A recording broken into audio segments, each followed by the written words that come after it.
Dat er zo'n soort politie bij de thuiswedstrijden van Cambuur nodig is, had verschillende oorzaken. Het is de ligging van het stadion in een oude wijk. De infrastructuur daaromheen. We hebben een harde fanatieke kern. En dan nog een keer de inrichting van het stadion. Dat zijn wel de 4 reglementen die het nodig maken om meer mensen in te zetten.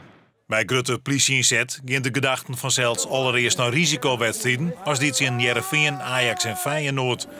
Maar het binnen toch vooral de nauwe stritjes en het leeggetal onvierwegen die te hege inzet nodig maken. Als je sjost naar de manier hoe wij het bezoekende publiek uitvoeren met de camera op 2 manieren. En dat geldt vooral bij de rotonde met name nogal druk. Meestal gaat het goed. Ik zeg de afgelopen jaar is het goed gegaan, vind ik zelfs. Maar af en toe leidt het wel eens tot problemen.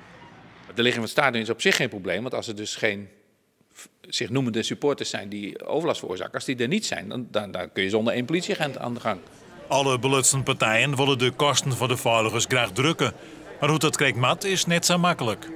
Ja, ik denk dat het heel moeilijk is. Hè. Er wordt natuurlijk wel een nijtacht hoe het oorscan. Maar ja, voor u is dit op het moment een gegeven. En daarom heb ik in het Trijenhoek, dus de burgemeester of Sier en zelf maar de club uitpraten om het zat het wel. Maar we kennen de oeren maar 1 keer voortjaan. Als we hier binnen, kunnen we net in de opsporing en in de handhaving wijzen. Zo'n jammer gelukkig maar wij dat het stadion ergens oors zijn gaan. Alle bitjes helpt, maar die beslissing is net aan mij. De kosten zijn nu al veel lager dan nog maar een paar jaar geleden. We hebben betere opstelplekken voor de bussen. We weten nu beter hoe het kan misgaan. Dus we zitten er bovenop. Maar er zal altijd een betere situatie kunnen ontstaan als je een nieuw stadion hebt.